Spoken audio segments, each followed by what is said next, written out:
편의점에서 약 5만 원어치의 먹을 것을 훔치다가 발각되었습니다. 그 남성은 허리 수술을 한 후에 공사판을 전전하다가 생활고를 겪으며 아무 일도 하지 않은 그냥 실직자였습니다. 경찰서에서 조사를 받던 중에 왜 경찰관들은 이 사람이 현금이 들어있는 금고나 다른 물건에는 손도 대지 않았는지 의아해서 물었습니다. 그리고 그는 그 질문에 이렇게 대답했습니다. 그냥 배가 고파서요. 경찰들의 입장에서 보면 얼마나 많은 사람들을 조사하고 신문했겠습니까? 왠지 이 남성에게는 다른 이유가 있을 것 같다. 다른 범죄자들과는 다른 면이 있을 것 같다 생각을 해서 경찰들은 이 청년을 처벌이나 구속으로 수감시키지 않고 우울증 치료를 위해 정신과 치료를 받게 했고 각자 경찰들이 모아 생활비를 지원받을 수 있도록 도움의 손길을 내밀었습니다. 심지어는 새로운 직장을 구할 수 있도록 이력서를 같이 경찰서에서 써주고 면접을 보러 전라도 광주에서 경상도 포항까지 직접 경찰차로 운전해서 데려다 주기까지 했다고 합니다. 그로부터 7개월 후에 2020년 5월 8일 어버이날에 이 청년은 두 손 무겁게 해당 경찰서를 방문했습니다. 광주 북부경찰서였대요. 그렇게 7개월 만에 직장을 갖게 됐고 비정규직에서 포스코 계열사의 정직원이 되었다는 소식과 함께 어버이날을 맞이해서 경찰들에게 감사의 마음을 전하기 위해 그 자리에 방문을 했대요.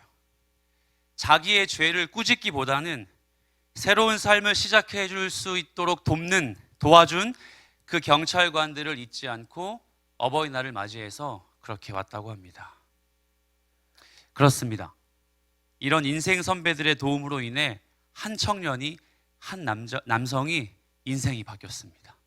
완벽히 달라진 인생으로 새로운 삶을 살 수 있게 되었어요. 어쩌면 평생 절도범, 전과범으로 낙인 찍혀 후회하는 삶을 살 수도 있었지만 몇몇의 경찰관들의 도움으로 한 청년의 인생이 보기 좋게 완벽히 달라졌습니다. 오늘 본문에 등장하는 주인공 중풍병자와 같이 말이죠. 거두절미하고 말씀을 좀 깊이 들어가 보겠습니다. 1절 말씀 우리 한번 읽어볼까요? 여러분이 한번 읽어주시겠습니까? 1절입니다. 시작.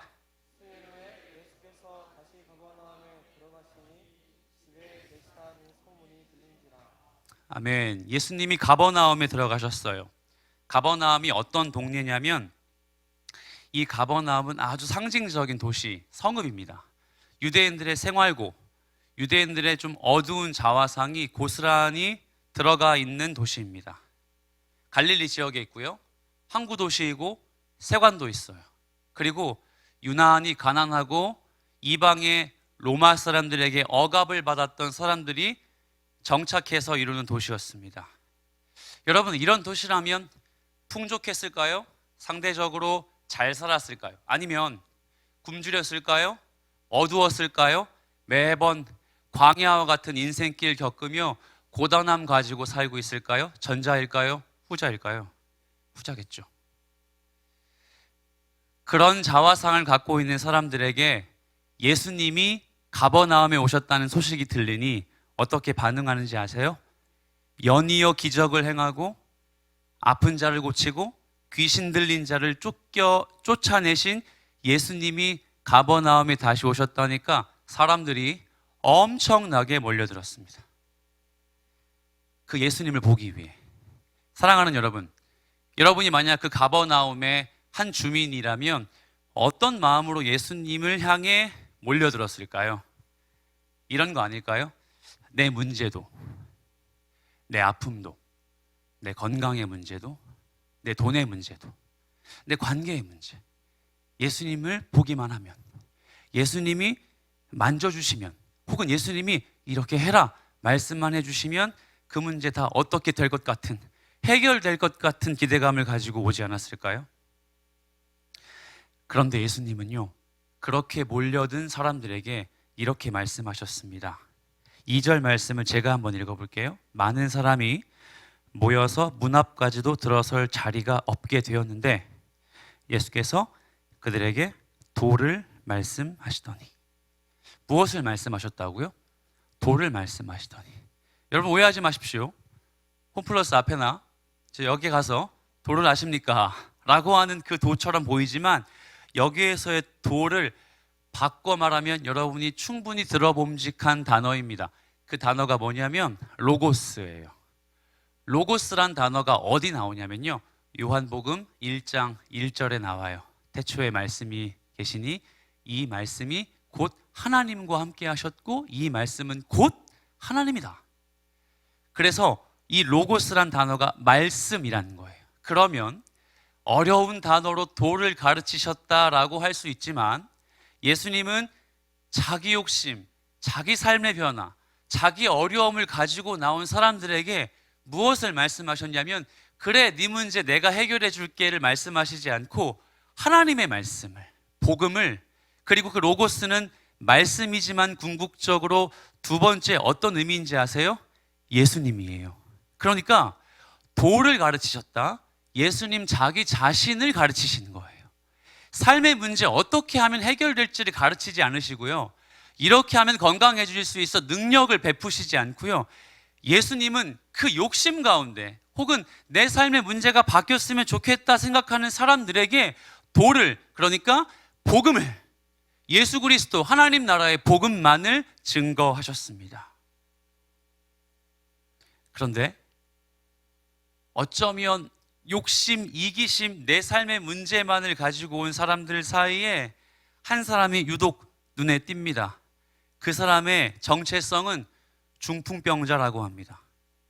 여러분, 중풍병이 어떤 병일까요? 저도 만약에 2003년도에 제가 뇌수술을 할 때 조금만 병원에 늦게 갔으면 저도 아마 중풍병에 걸렸을 것 같아요. 그렇죠. 뇌질환에 의해서 신체의 여러 가지 기관이 마비가 돼서 절뚝거리거나 누워서 살거나 앉아 있어서 일어날 수 없는 그런 병이죠. 예를 들어 사도행전 3장의 성전 미문 사건의 그 중심에 있었던 예루살렘 성전의 앞에 앉아 있었던 누구죠? 안진뱅이에요. 이 안진뱅이와 같은 실정이죠. 여러분, 그런데요, 성경을 읽으시면서 설교를 들으시면서 우리가 성경에서 나오는 병들 있죠, 질병들, 이런 질병들이 단순히 병으로 의미한다고 생각하십니까? 아니에요. 성경에서 등장하는 병은요, 아픔과 질병 차원으로 보지 않고 거기에 영적인 의미, 죄라는 의미를 가미합니다. 대표적인 게 어떤 병이에요? 나병. 그렇죠.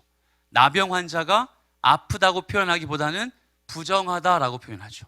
저 사람 어떤 죄를 지었길래? 라고 그렇게 질문할 법한 질병입니다. 그렇다면 오늘 이 주인공이 걸린 중풍병도 그냥 아픈 병이라고 보기보다는 영적인 의미를 가미할 수 있어요. 영적인 의미라고 해석할 수 있습니다. 그러면 이 중풍이 의미하는 영적인 건 어떤 걸까요? 중풍은 신경이 손상돼서 신체의 일부가 마비된 질병이라고 했습니다. 그건 바로 이스라엘 백성들 유대교의 자화상에 갇혀서 영적인 자유로움을 펼치지 못하고 마비되어 있는 이 이스라엘 백성들의 현실을 이야기하는 거예요. 바꿔 말하면 예수님에게 생수의 강이 넘치는 은혜를 구하기보다는 내 삶의 만족과 유익을 위해서 예수님을 이용하고 싶고 예수님의 능력만을 구하고 싶었던 유대인들, 그들이 곧 중풍병자를 의미하는 바이고, 그리고 어떻게 하면 인생의 본질을 깨닫게 해서 죄를 건드리고 하나님 나라의 복음을 가르칠 수 있을까 고민하는 예수님의 한마디 한마디를 꼬집어서 그걸 책잡아서 어떻게 하면 신성모독으로 감방에 쳐넣을 수 있을까, 감옥에 쳐넣을 수 있을까 고민하고 있었던 바리새인, 서기관, 사두개인, 그리고 장로들을 의미하는 바이기도 합니다. 방금 전 언급하기도 했지만 사도행전 3장 말씀을 보면 베드로와 요한이 이스라엘 백성들의 정해진 3시, 6시, 9시의 시간에 맞춰서 예루살렘 성전으로 기도하러 올라갑니다. 그리고 성전의 아름다운 미문, 그 미문을 지나갈 때쯤 안진뱅이를 발견하죠. 사랑하는 여러분, 그 안진뱅이가 그 3시, 6시, 9시에 자기 몸을 질질 끌고 왜 성전 미문 앞에 앉아 있었을까요? 유대교의 허위의식, 유대교의 비본질적인 신앙을 자기의 자랑인 것처럼 여기고 아무것도 은혜 없이 살면서도 3시, 6시, 9시에 마치 삼시세끼 밥을 먹는 것처럼 기도하러 가는 외식에 사로잡혀 있는 그 유대교인들에게 구걸하기 위해서 빵 한 쪽, 동전 한 입을 구하기 위해서 그 자리에 앉아 있었던 것이죠.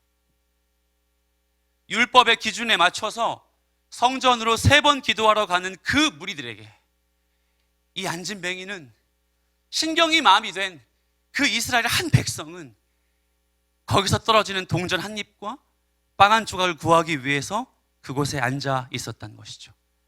여러분, 오늘 이 중풍병자가 이스라엘 백성들의, 유대 지도자들의 변질을 의미하는 거예요.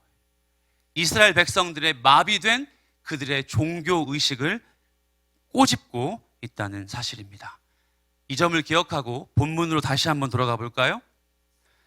본문의 중풍병자는 예수님 앞으로 나왔습니다. 그런데 여러분, 그가 스스로 왔을까요? 아니요, 그는 스스로 오지 못했습니다. 자기 자신을 전혀 가눌 수 없었기 때문에 그는 어떤 사람들이 그 자신을 상에 매달아서, 여기서 상은 매트를 말해요. 매트에 매달아서 들고 왔습니다. 여러분, 각자가 예수님의 능력을 구하기 위해 예수님 앞으로 나온 수백 명, 수천 명, 수십 명의 무리들 중에 자기 힘도 아니고 누군가의 힘을 빌어서 예수님 앞에 나온 이 중풍병자, 만약에 여러분이 그 중풍병자라면 이 사람에게 어떤 도움이 있었다고 다시 한번 추측해 볼 수 있죠? 마비된 영혼에게 예수 그리스도의 구원의 능력이 필요한 그 사람에게, 이 중풍병자 한 사람에게 4명의 사람이 붙었고요. 이 4명, 성경을 보시면 이 4명의 사람뿐만 아니라 이 4명의 사람에게 부탁해서, 시켜서 그 중풍병자를 도와주게 해준 또 다른 사람들이 있었어요. 다른 것 구하지 않고 내 건강이나 내 경제나 내 관계의 문제도 중요하지만 저기 저 나의 동역자, 마비된 영혼이어서 그리스도의 복음이 필요한 한 사람, 그 한 영혼을 위해서 자기의 만족과 유익을 포기하고 자기 기도 제목, 누구보다 예수님 옷자락 붙들고 매달리고 싶었던 이유를 뒤로 미루고 이 영혼 한 사람을 살리기 위해서 적어도 4명 이상의 동역자와 공동체가 붙어서 그를 예수님 앞으로 매달아 나가게 했던 것입니다. 사랑하는 여러분, 한 영혼이 변화받고 한 영혼이 구원을 받기 위해서요, 공동체가 필요합니다. 우리가 새생명 축제를 준비하며 가족 전도하죠. 가족을 전도하기 위해서 가장 필요한 게 무엇인지 아십니까? 그 가족의 영혼을 전도하고 그 가족의 영혼을 데려올 수 있는 공동체가 필요한 거예요. 공동체요. 나 혼자서는 할 수 없다는 이유고, 또 나의 만족과 유익의 기도 제목보다 더 중요한 것이 내가 사랑하는 한 영혼이, 영적인 마비 속에 허덕이고 있는 그 한 영혼이 주 앞으로 나올 수 있도록 도와줄 수 있는 공동체, 교회, 가정이 필요하다는 사실이죠. 한 영혼에게 공동체가 없다면 그 한 영혼은, 말씀이 증거합니다, 결코 하나님의 나라를 경험할 기회가 없다는 거예요. 여러분들도 그 누군가의 공동체에 의해서 예수 믿게 되셨죠. 부모님 2분, 가족의 4명, 내 사랑하는 친구들 몇 명, 내 직장의 동료 몇 명, 내가 사랑하는 교역자분들, 여러분들을 위해서, 한 영혼을 위해서 공동체가 수고했다면 지금 영적 중풍병으로부터 해방된 사랑하는 여러분, 여러분은 이제 누군가의 공동체가 되셔야 합니다. 그리고 무엇보다 여러분의 가족, 여러분의 가정, 여러분의 동역자들을 주 앞으로 이끌어 올 수 있는 강력한 은혜가 필요하다는 사실에 우리 함께 공감했으면 좋겠습니다. 그런데 여러분, 4절을 한번 주목해 볼까요? 이렇게 나와 있어요. 여러분이 한번 읽어주세요. 4절입니다. 시작.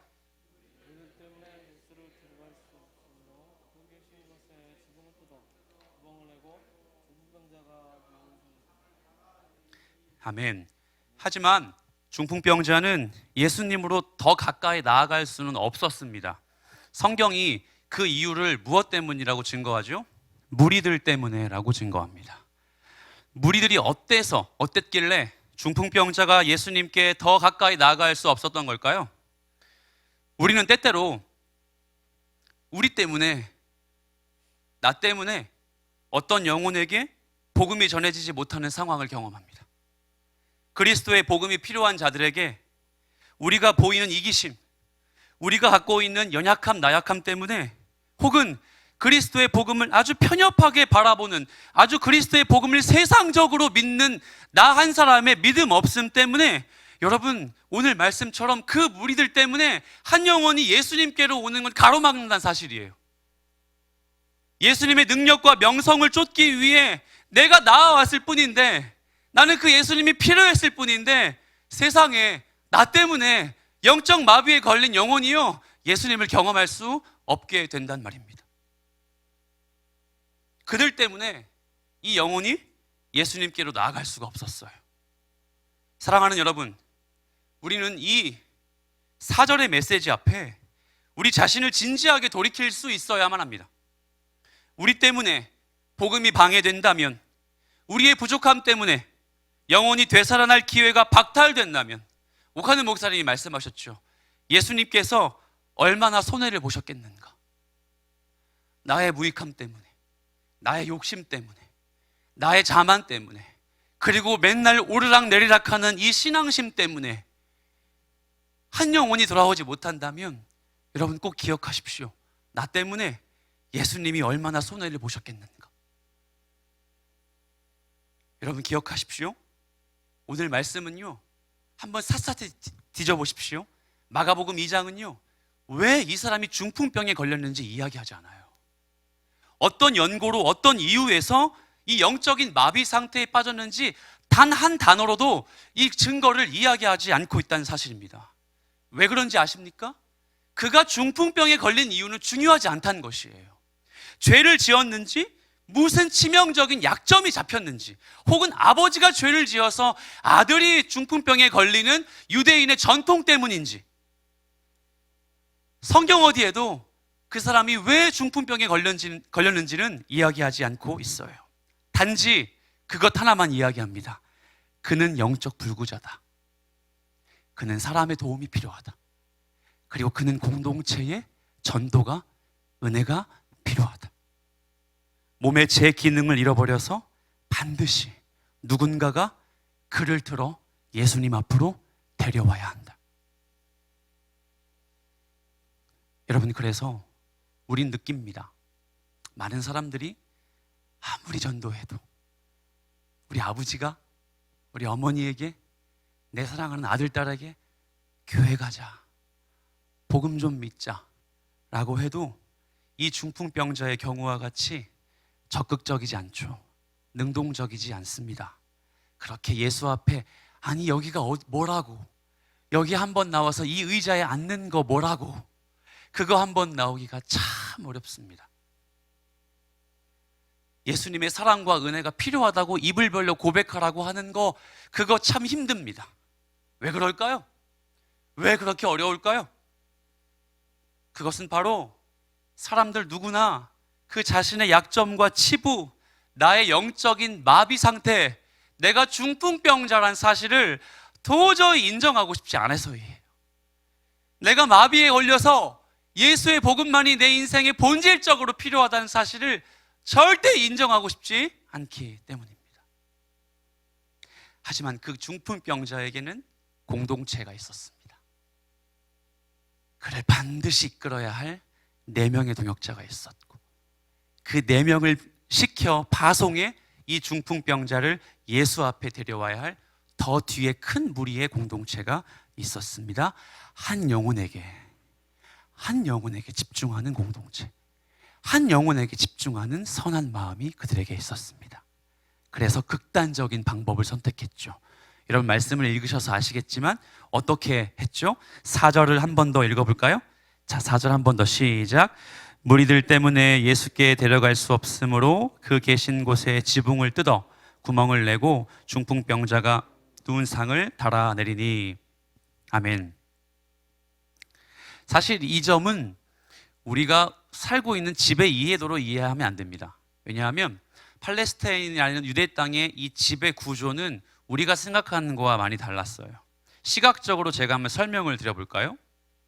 지붕은 일반적으로 평평했습니다. 우리의 한옥은 어떻죠? 뾰족하거나 경사가 지어 있죠? 이들의 집은 평평했어요.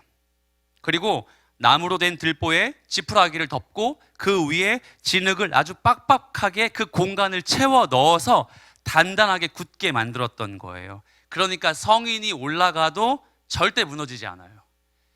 유대인들은 여름이나 저녁에 별을 보러 더워서 잠을 청할 때 지붕 위에 올라가서 잔 적도 있다고 합니다.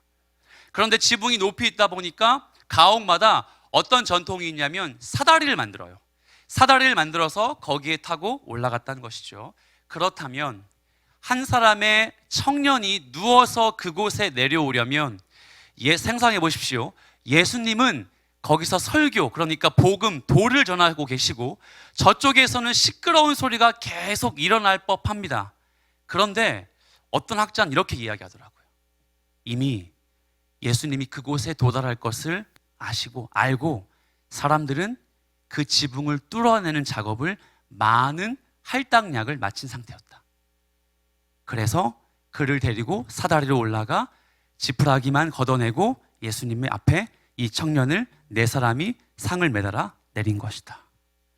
만약에 그 학자의 말이 진실이라면 사실 저는 너무 감동했습니다. 어떻게 예수님이 이 자리에서 말씀을 전하실 거라고 예측했을까? 그리고 저는 더 감동했습니다. 한 영혼이 변화받기 위해선 한 사람의, 두 사람의, 네 사람의, 더 많은 사람의 진정한 노력이 필요하구나. 한 영혼이 영적인 마비 상태에서 벗어나기 위해선 복음 전도자의 애끓는 심정과 더불어 육체적인 고통, 고난, 기회비용이 반드시 필요하구나 라는 사실을 깨닫게 되었습니다. 우리 다음으로 5절을 함께 읽어볼까요? 자, 시작. 예수께서 그들의 믿음을 보시고 중풍병자에게 이르시되 작은 자야 내 죄사함을 받았느니라 하시니. 아멘. 자, 가까스로 중풍병자가 예수님 앞에 왔습니다. 그가 누운 상이 도착했습니다. 그리고 예수님은 그렇게 눈앞에 있는 이 중풍병자를 향해 이렇게 선포하셨습니다. 일어나라? 아니요. 네 상을 가지고 당장 집에 갈래? 아니요. 예수님은 그 중풍병자에게 죄사함을 선포하셨습니다. 그런데 사랑하는 여러분, 우리가 이 구절 앞에 좀 마음에 답답함이 있어요. 좀 이해가 안 되는 부분이 있죠. 찝찝합니다. 어떤 부분이죠?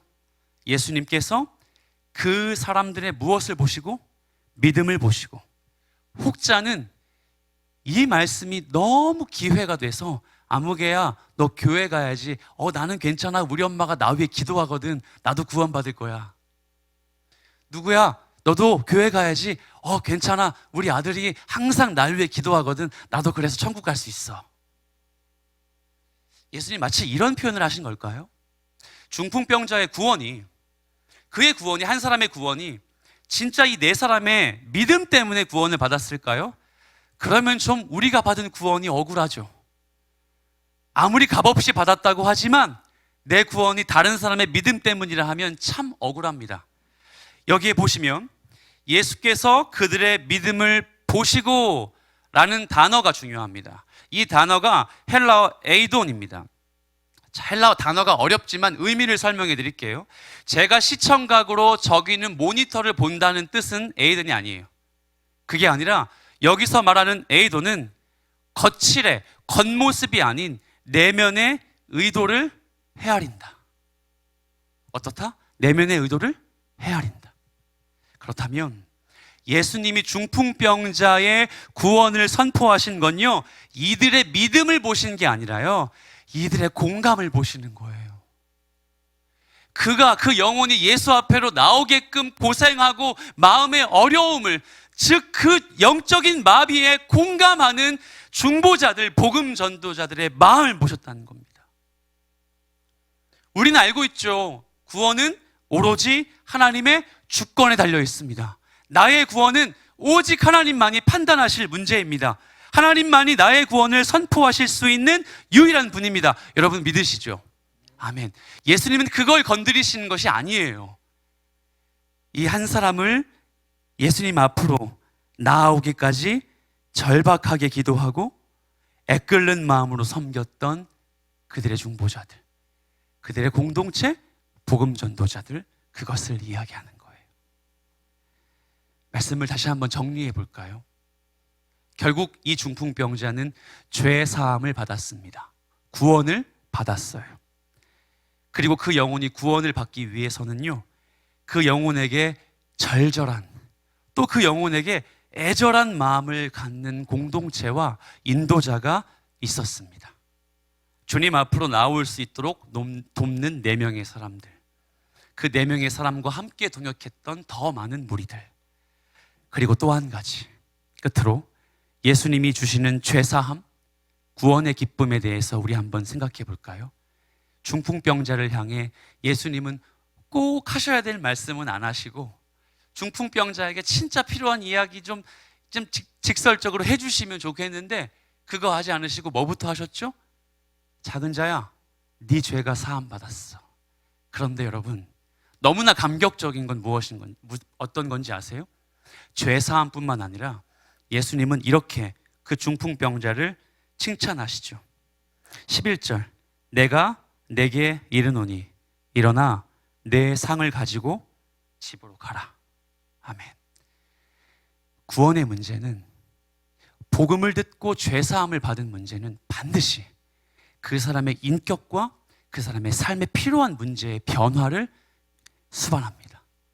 그러므로 사랑하는 여러분, 우리가 예수 믿고 만약 삶이 변화됐다면, 인생의 문제를 변화받고 우리의 자존감이 달라졌고 우리의 달라진 정체성을 인정했다면, 그러니까 우리가 예전에 중풍병자였다가 이제 내 상을 가지고 일어설 자가 되었다면, 여러분 덕분에 여러분 가정에, 여러분의 복음의 대상에게, 태신자에게 반드시 복음의 열매는 따라올 것입니다. 예수님이 뭐라고 하셨죠? 얘야, 네가 누웠던 그 상을 가지고 어디로 가라? 집으로 가라. 왜 집으로 가라고 하셨을까요? 아마도 이랬겠죠. 어머니, 이 상을 좀 보십시오. 제가 누웠던 겁니다. 이건 무엇을 말하는 걸까요? 어머니, 제 삶이 달라졌어요. 아버지, 제 삶이 바뀌었어요. 제가 예수님 단 한 번 만나서 죄 사함을 받았는데요, 제 인생이 달라졌어요. 그리고 이렇게 이야기하겠죠. 우리 같이 예수님께로 갑시다. 우리 같이 예수님 앞으로 함께 나아가지 않겠습니까? 말씀을 정리하겠습니다. 짧게 중풍병자가 고침받은 사건을 우리 함께 묵상했지만, 예수님이 선포하시는 복음은 바로 한 영혼에게 집중되어 있습니다. 그리고 그 한 영혼이 변화되는 과정을 보며 주위의 공동체가 헌신하는 모습을 보며 우리는 하나님 나라의 복음이 무엇인지 짧게 배웠지만 우리는 또 알게 됩니다. 하나님 나라의 복음을 알고 하나님 나라를 살고 있는 사랑하는 성도 여러분, 혹시 여러분 중에 여러분의 가정과 여러분의 태신자, 모든 직장과 학교에 함께 거하는 사람들이 복음을 듣지 않고, 복음에 반응하지 않고, 복음을 거절하고 교회를 핍박한다면 여러분 상을 가지고 집으로 가십시오. 죄사함을 받았다면 우리의 삶이 반드시 달라져야 돼요. 우리의 삶의 만족으로 우리의 삶을 바꿔주시는 예수님 앞에 명백한 열매로 주 앞에 나아가야 해요. 그리고 복음을 전하시는 것이죠. 함께 우리 말씀을 기억하며 결단했으면 좋겠습니다. 아, 목사님 이제 이틀 남았는데 제가 전도해서 누가 올까요? 물론 그렇죠. 우리에게 가장 중요한 건 가족을 데리고 이 공간으로 혹은 모니터 앞으로, 핸드폰 앞으로 그렇게 목사님의 말씀을 듣기 위한 그 자리로 물리적으로 모셔오는 거 필요합니다. 하지만 우리에게 진짜 필요한 건 내 삶의 방향과 결이, 하나님이 원하시는 내 상을 가지고 집에 갈 수 있는 그 결단과 은혜가 있어야 한다는 사실입니다. 그 은혜가 있는, 그리고 그 삶의 열매가 있는 저와 여러분 되시길 살아계신 예수 그리스도의 이름으로 축복합니다.